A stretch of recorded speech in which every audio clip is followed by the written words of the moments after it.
When we hold a ceremony of child dedication, when we welcome children into our community, we're really doing two very different things.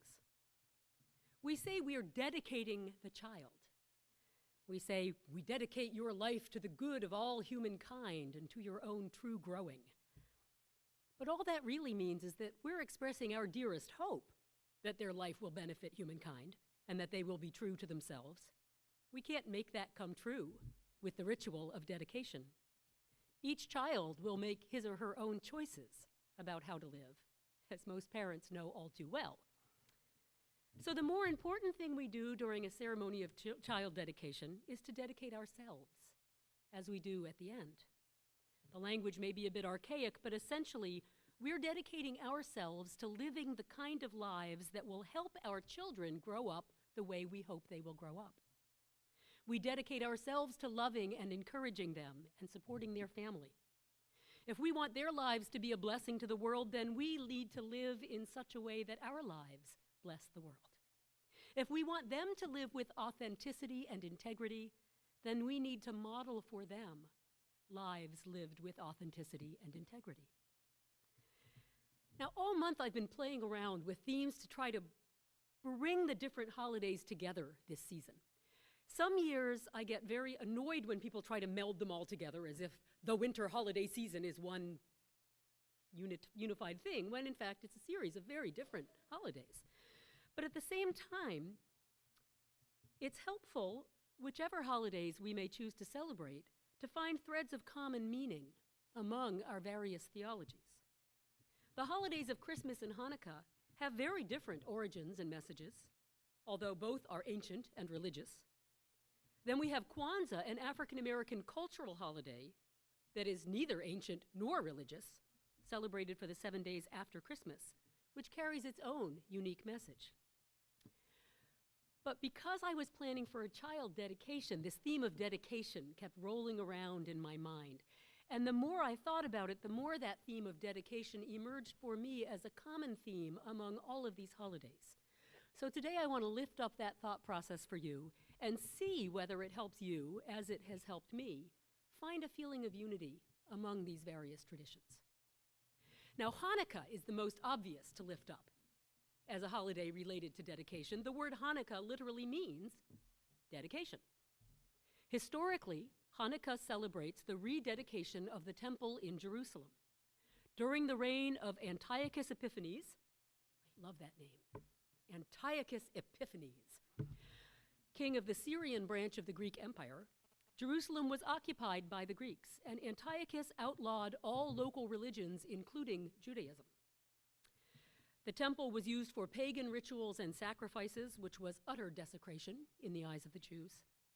Some of them rebelled, led by Mattathias the priest and his 5 sons, who came to be called the Maccabees. They led guerrilla warfare against the armies of Antiochus, and after 3 years of fighting, they recaptured Jerusalem and reclaimed it for their own in the year 166 before the Common Era. And one of their first priorities after they had reclaimed the holy city was to rededicate the holy temple, the holy place that they understood very literally to be the house of God, the place where God resided. Listen to this paragraph from 1 Maccabees. But Judah and his brothers said, "Now that our enemies have been crushed, let us go up to Jerusalem to cleanse the temple and rededicate it." So the whole army was assembled and went up to Mount Zion. There they found the temple laid waste, the altar profaned, the gates burnt down, the courts overgrown, and the priests' rooms in ruin. They tore their garments, wailed loudly, put ashes on their heads, and fell on their faces to the ground. They sounded the ceremonial trumpets and cried aloud to heaven. So after years of warfare and suffering, we're told that the people's first longing, the first action to which they dedicate themselves, is the rededication of their holy place. And the description of their behavior, tearing their clothes and wailing and putting ashes on their heads, those are classic acts of mourning in Jewish tradition. They were grieving over what had been done to their temple as if they had lost a loved one. Then the passage goes on to describe what was involved in cleansing the temple and preparing it for rededication, the cleaning and purifying and rebuilding that was required. And then it closes with a description of the 8-day celebration, rededicating the temple to the worship of Yahweh, of God. It may surprise you to hear, though, that nowhere in the book of Maccabees does it say anything about a miraculous 1-day supply of oil that miraculously burned for 8 days, allowing time for the full process of the temple dedication as the new oil was being prepared. That's a much later addition to the story. It adds a wonderful, miraculous, theological basis for a holiday that was originally a celebration of a military victory, the fight for the freedom to live and worship as Jewish people. Now, when we celebrate only the miracle of the oil, when we make that the whole point of Hanukkah, then I think we lose something really important. It's not that the story of the miraculous oil isn't a beautiful story. That story reminds us that sometimes we have to move ahead and start a journey before we know whether or not we can be successful. It reminds us that we have to act on faith sometimes and trust, as the Quakers say, that way will open. But to think only of the miracle of the jar of oil is to turn the story over to how God stepped in with a last-minute save and made the rededication possible. And that, for me, isn't the most important part of the story. And it's not the original story. The original story is about the faith and the passion of the Maccabees fighting for their very right to exist. The original story is their utter dedication to the work of purifying the house of their God. I can imagine them, exhausted, probably malnourished, after 3 years of hiding in the woods and hills, doing their guerrilla warfare. Once they reclaimed Jerusalem, personally, I would have said, Dayenu, that would be enough. I would have understood if the next thing they wanted to do was have the ancient Israeli equivalent of a cold beer, a good dinner, and a long rest. But instead, what do? They immediately set to the grueling physical labor of restoring the temple. They knew where their dedication was focused, and they gave all their strength to it. Now, you can tell by looking around you that our faith does not put quite the same stock in our physical place of worship. And for many of us, the idea of a building being the literal shelter for the holy presence on earth is something that's hard for us to understand. So it may be hard for us to relate to that fierce dedication to reclaim and restore the house of God. But Hanukkah can still remind us to examine our lives and ask a difficult question. To what do we dedicate ourselves? Most of us have never had to face what those ancient Jews faced. They literally faced a choice between total assimilation or total annihilation. Very painful choice to have to make. The Maccabees chose neither. They chose resistance. Some people dislike lifting up Hanukkah. Some people among Jewish culture dislike lifting up Hanukkah as a celebration because it is a celebration of such brutal warfare. And there are those who would say that the Maccabees' way of being Jewish was very specific and not very tolerant of other understandings of how to be Jewish.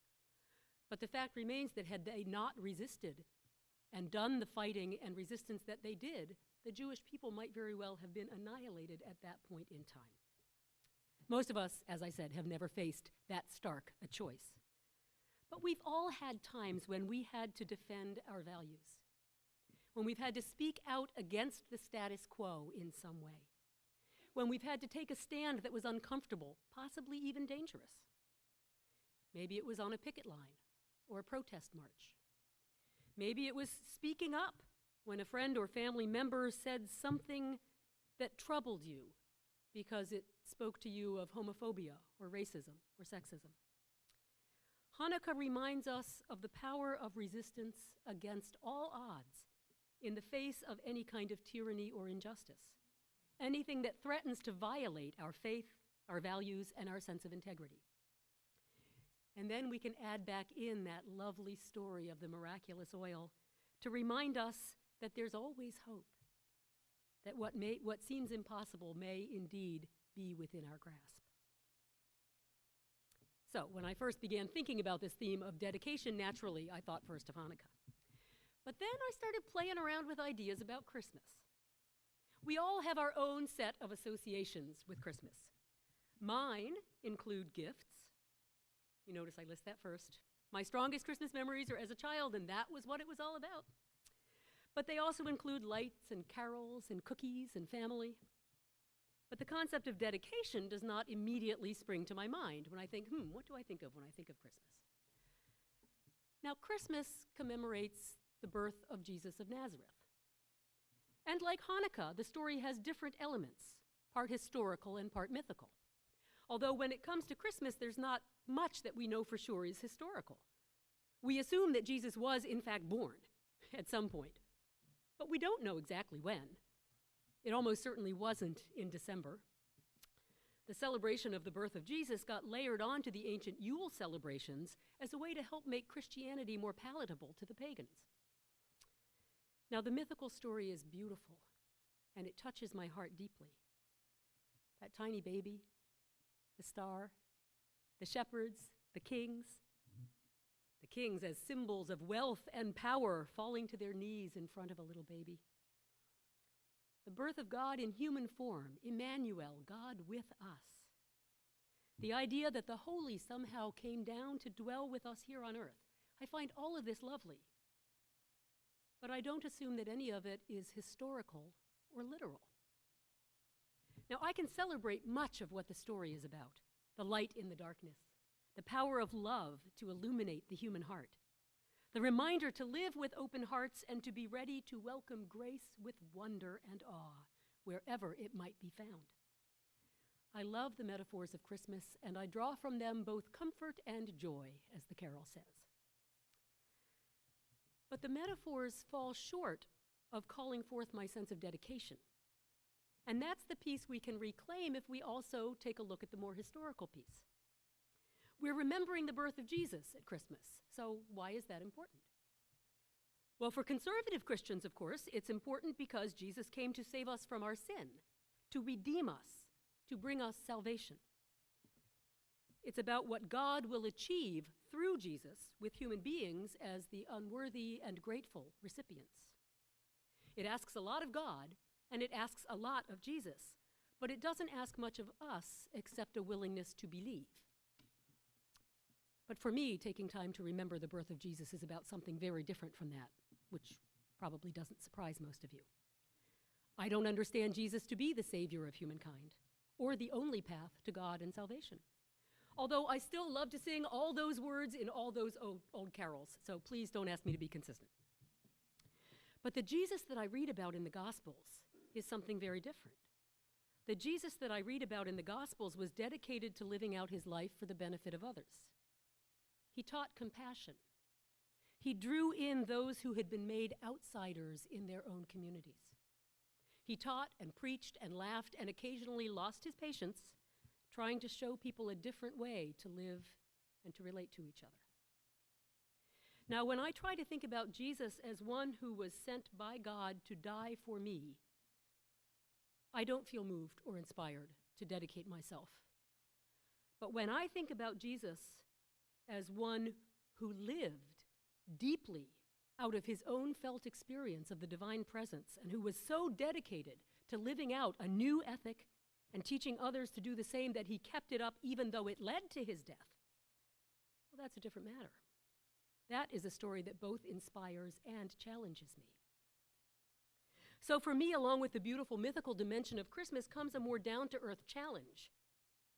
How well am I living out the teachings that were taught by this man that I admire so much, this man whose birth I honor? And to what am I so dedicated that I would risk my very life in order to keep living it out in the face of resistance? And although the religious grounding of Christmas is obviously very different from the religious grounding of Hanukkah, I did find as I thought about this that there is a common theme here as well. Remember that at the time of Jesus' birth, the Jews were living under Roman occupation. So we have Hanukkah happening during the Greek occupation, we have Christmas coming along with the Roman occupation. Once again, they were struggling to keep alive their allegiance to Yahweh, their own ways of worshiping, when the Romans would have preferred that they give their allegiance to Caesar. Caesar was understood to be a god. All those Roman rulers had divine status. Some scholars even argue that the writers of the Gospels of Matthew and Luke never intended that their readers should take those miraculous stories about Jesus' birth literally. Instead, they suggest the stories were intentional parodies of what the expectations would have been for the birth of a king in that culture. A way of jolting the reader into saying, this is something different than the status quo understanding of power and rule. Instead of the opulent surroundings of a king like Caesar, this king comes in humble beginnings with his mother on a donkey, of all things. Think about it, that's hilarious. The mother of the king riding into a poor town on a donkey? Who would expect that? Adored by shepherds, some of the humblest of people. The great magi, the wise men from the east, offer their precious gifts to this tiny, humble baby instead of giving them to Caesar, who would have welcomed them gladly, I'm sure. God doesn't come into the world with power and might in this story. In this story, God comes into the world in a tiny, powerless child. It's turning everything upside down and saying to the readers, it's not what you think that's important. You've got to look at everything differently. And all of this may have been written this way to make a point, to prepare the readers for what's coming next, an understanding of leadership and community that completely overturns the values and systems of the Roman Empire. A preparation for a different kind of dedication, to compassion rather than power, to inclusion rather than judgment, to forgiveness rather than retribution. So once again, we have a story about standing up to the status quo, speaking out against injustice, and staying true to one's own faith. It has given me a new way to think about Christmas. And while it will never replace for me the gifts and the cookies and the carols and my family, it adds a dimension of challenge and dedication that can deepen for me the significance of the season. Now, the African American holiday of Kwanzaa is quite different. For one thing, it doesn't have that mythical religious dimension. It was begun not as a religious holiday at all, but as a cultural holiday. And it asks African Americans to dedicate themselves to taking pride in their cultural heritage and to strengthening their communities. It only began in 1966.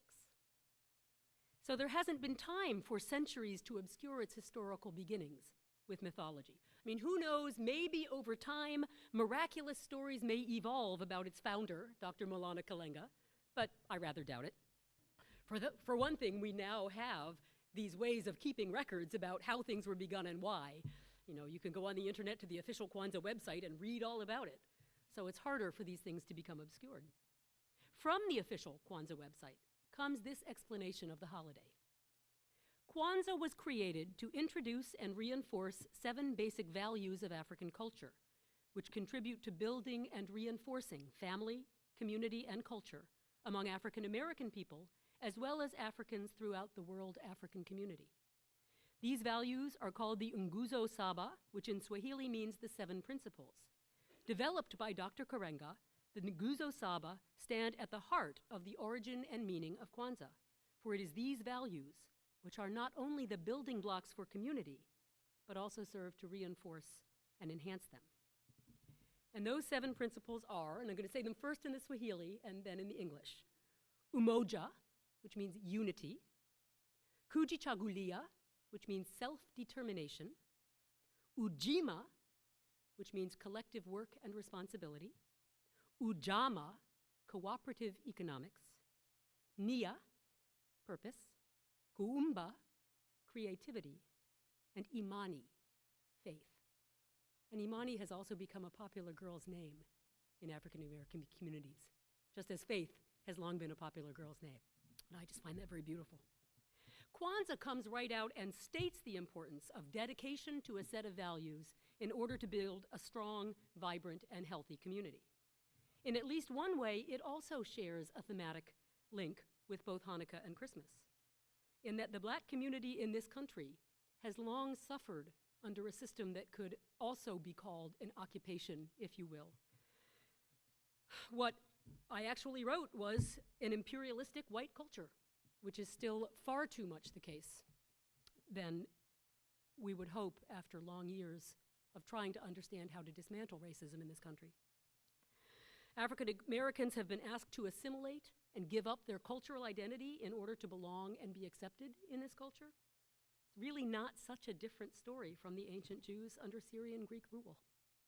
And in a similar way, that experience calls forth one's deepest dedication. Now, some people don't take Kwanzaa seriously because they call it a made-up holiday. Well, all holidays were made up at some point. I mean, none of them go back to the beginning of time, right? They've evolved when people needed celebrations for various reasons. We human beings need rituals to help us enter more deeply into whatever it is that we're trying to experience and cement in our lives.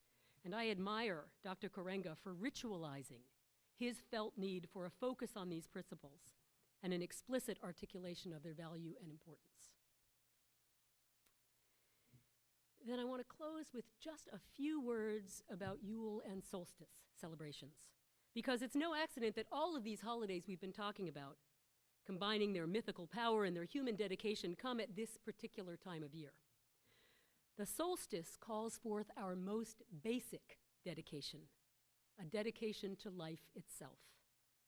As we watch the natural world seeming to die into dormancy, and as the nights grow longer and darker, we bring the fresh scent of living pine boughs and the light of candles and fires into our homes.